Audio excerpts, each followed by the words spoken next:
everyone, welcome back to my channel, or welcome if you're new. Today we're going to be talking about 10 books that I think you should read this spring. Okay, so I compiled a list of 10 books that I feel like have a spring vibe. Some of those vibes are more explainable than others, but they all spoke to me in a springy way. And I tried to include a pretty wide variety of genres. So, let's dive right in. Okay, the first book, one of my favorite books of all time. Hold on, let me grab it because it's on my shelf. Anne of Green Gables. You knew this was coming. You probably knew this was coming. If you haven't read this book, what are you doing? What are you doing with your life if you haven't read Anne of Green Gables? I love this book. This is truly one of my favorite books of all time, and let me tell you why. It's beautiful. This follows an orphan named Anne as she gets adopted by a brother and sister, and it follows her kind of growing up a little bit and finding her way in society and learning rules and going to school. And it's just like such a beautiful book. Anne reminds me a lot of myself, which is probably why I like it. Does that make me sound kind of narcissistic?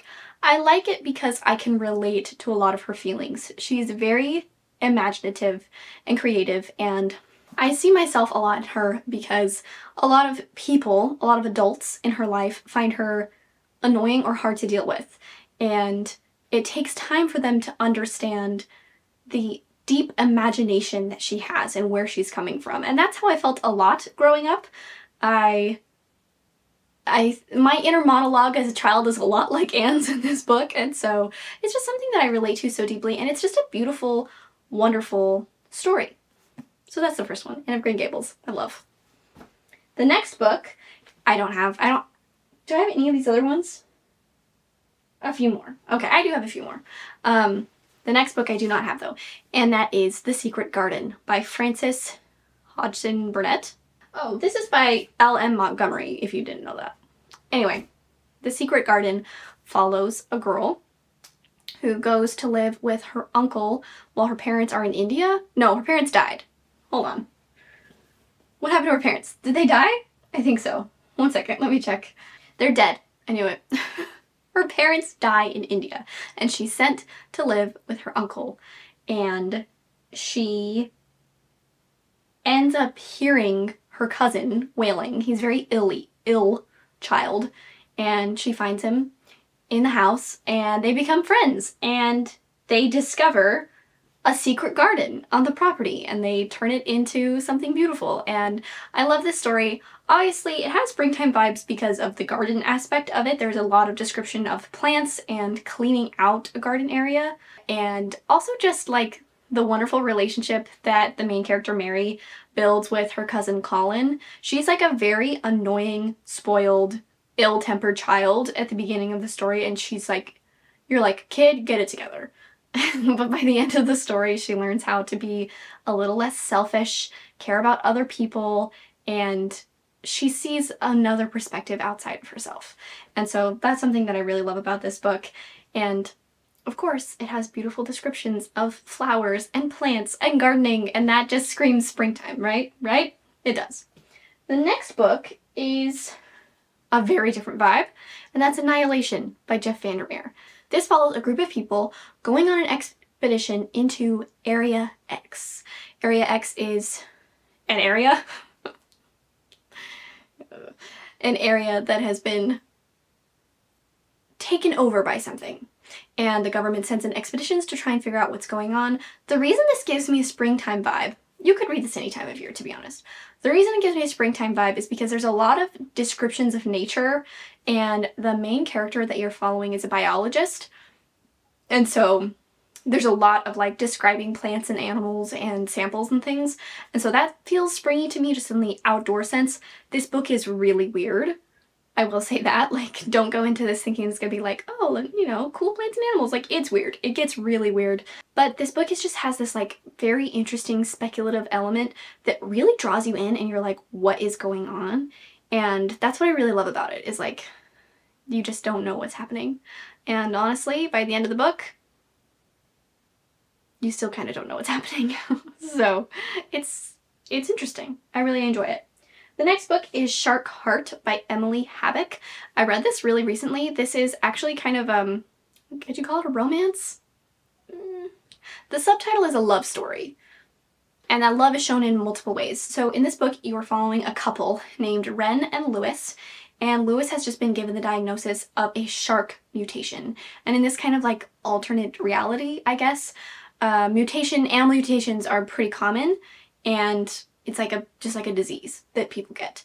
And a shark one is more rare. And so you're following, in the first part of the book, them as they're kind of wrestling with this information and his transformation into a shark and having to be released into the ocean and what that does to each person in the couple and their relationship together.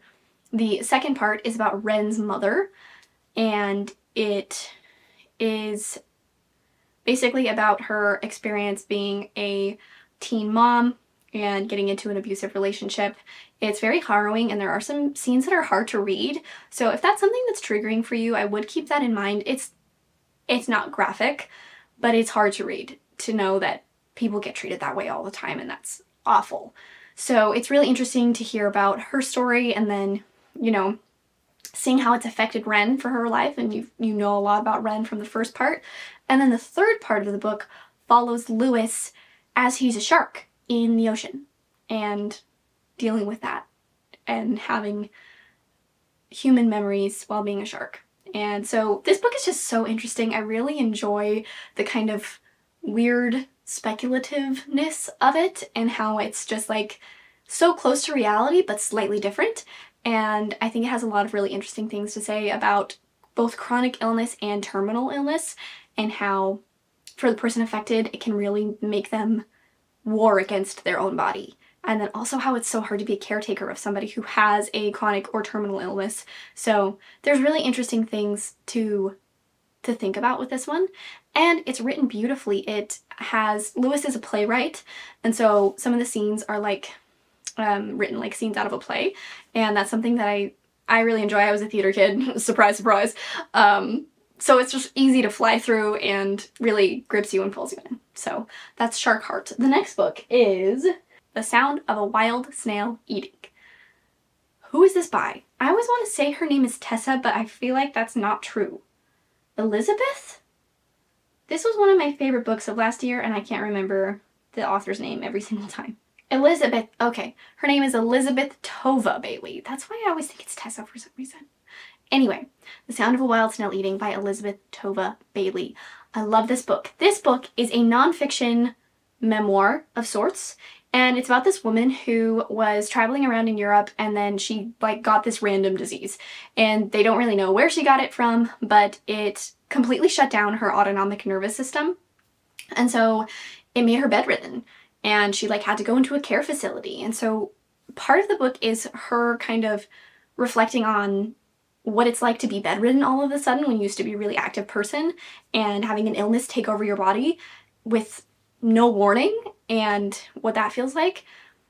While she's in the care facility, one of her friends brings her a snail from outside, and it's like, I brought you this snail, and she's like, why?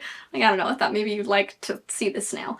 And so she ends up really connecting with the snail because it's hard for her to move around in her bed. She's staring at one point for a long time. And so she just watches the snail and see how the snail moves around, and it gives her kind of this motivation to keep going, because she's like, I have to keep living and keep going because I've got to take care of my snail. And so you also learn about a lot about snails. And you might be thinking, why would I want to know about snails? It's actually really interesting, okay? There's really cool stuff in there. And it made me, every time I see a snail now, I'm like, a snail. It makes me want to build a terrarium and have a snail in my room, because they're so cool. They are really cool. And I really love this book because I have chronic illness. Don't mean to brag. I have Ehlers-Danlos syndrome. I was really recently diagnosed with it, actually, so I'm still kind of trying to figure out what it means for me. Basically, it weakens the connective tissues in the body, but it can also cause other things like POTS syndrome, which I also have, where your autonomic nervous system gets messed up, and it can make you pass out, and it messes up your blood pressure and things. And so I really related to a lot in this book. It really made me feel seen as someone who has chronic illness, and the thoughts that you have when you are bedridden, you're just laying in bed and you're like, I can't do anything. When I was in high school, when I was first diagnosed with POTS, I actually had a period of time where I couldn't walk by myself at all. I would just fall down and then it turned into passing out. And so anytime I tried to walk, I would just pass out. And so I had to have a lot of help, a lot of help. And I had a really wonderful support system in my family and my friends. My friends were wonderful. I had friends in each class who would help me get to the next class. And I stayed in school for as long as I could, and I ended up having to leave school about a month before it ended because I just couldn't move anymore. And so I felt seen by a lot in this book, and I want to buy it so that I can reread it over and over again because it really just resonated with me. And also you learn cool things about snails, so like, win-win. The next book is also a nonfiction. It's called Entangled Life by Merlin Sheldrake. Now, I know nonfiction can be kind of hard to get into. I've been getting really into nonfiction lately, which is kind of a surprise to me, but I really like this nonfiction that explores one subject, usually about nature.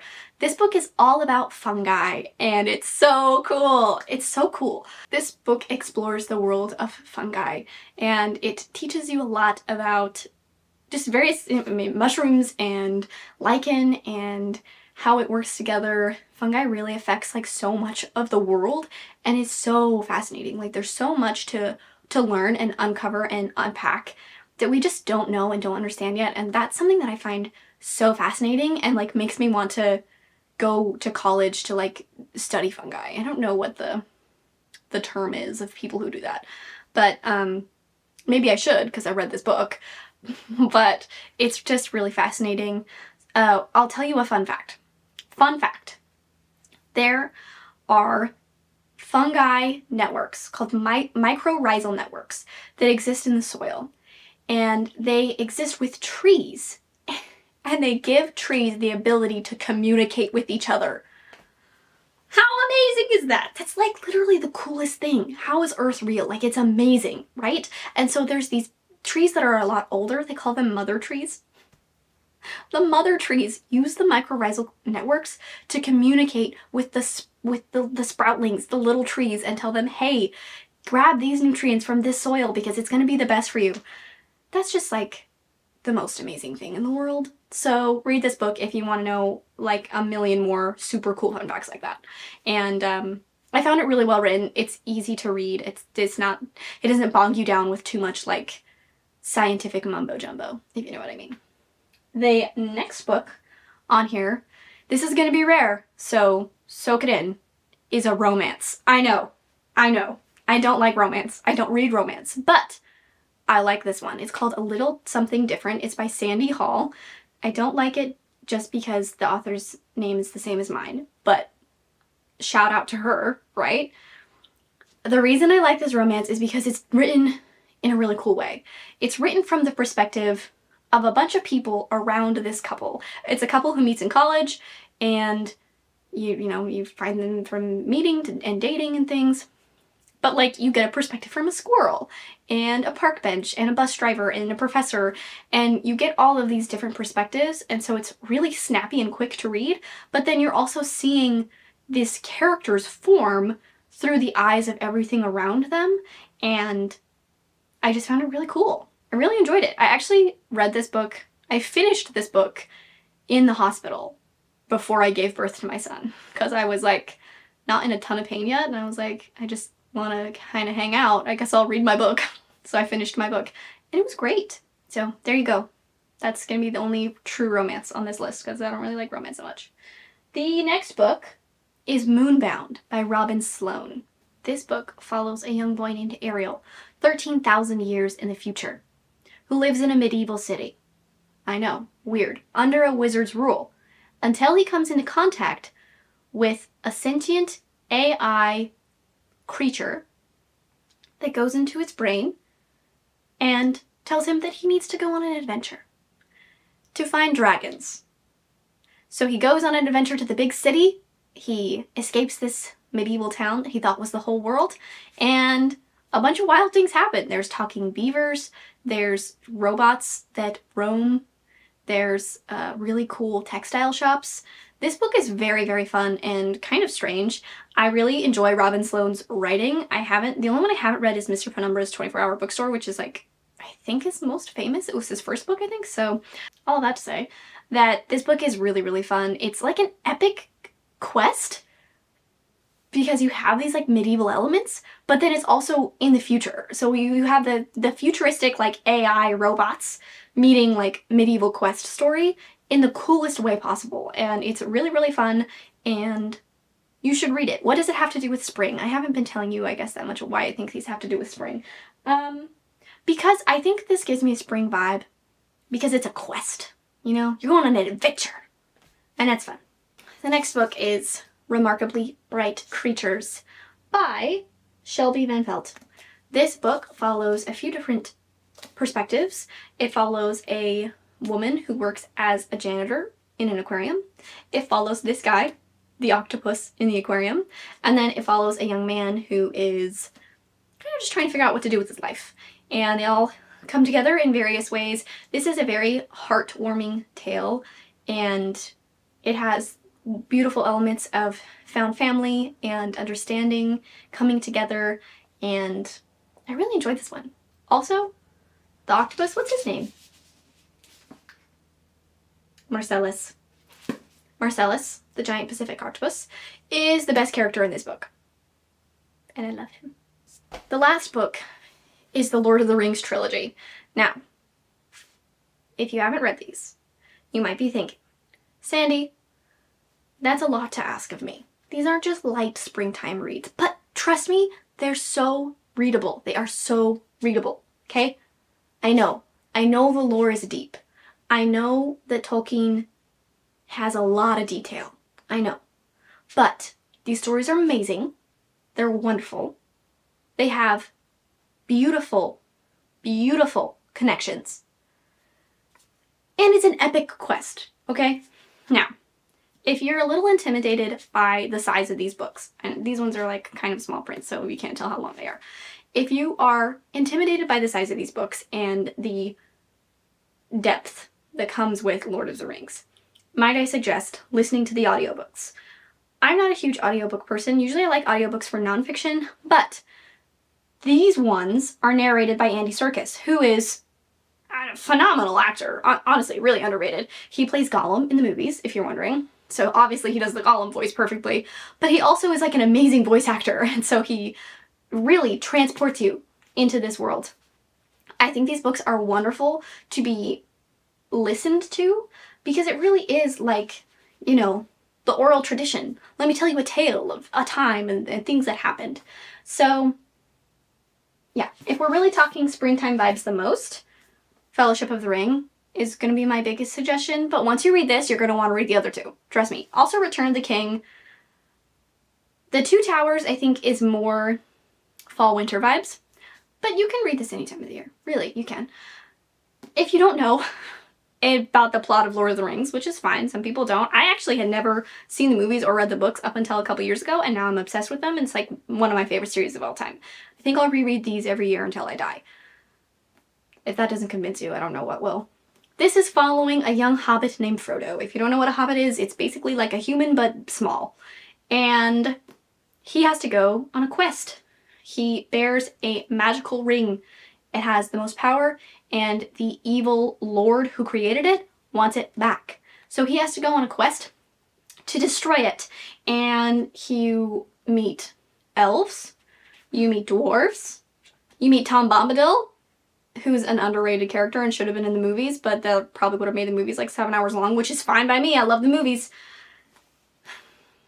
What else should I say about this? I mean, I love these. I love these books so much. The characters in this book will draw you in, and you will love them with your whole heart.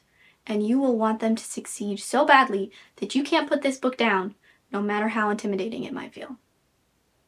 Okay. So, there's 10 spring reading recommendations for you. I hope you liked this video. Let me know if you've read any of these books, if you agree with me about the springtime vibe, or if you enjoyed them. I guess if you didn't enjoy them, you can tell me that too. That's fine. And tell me what books you're excited to read this spring. and I'll see you in the next video. Bye!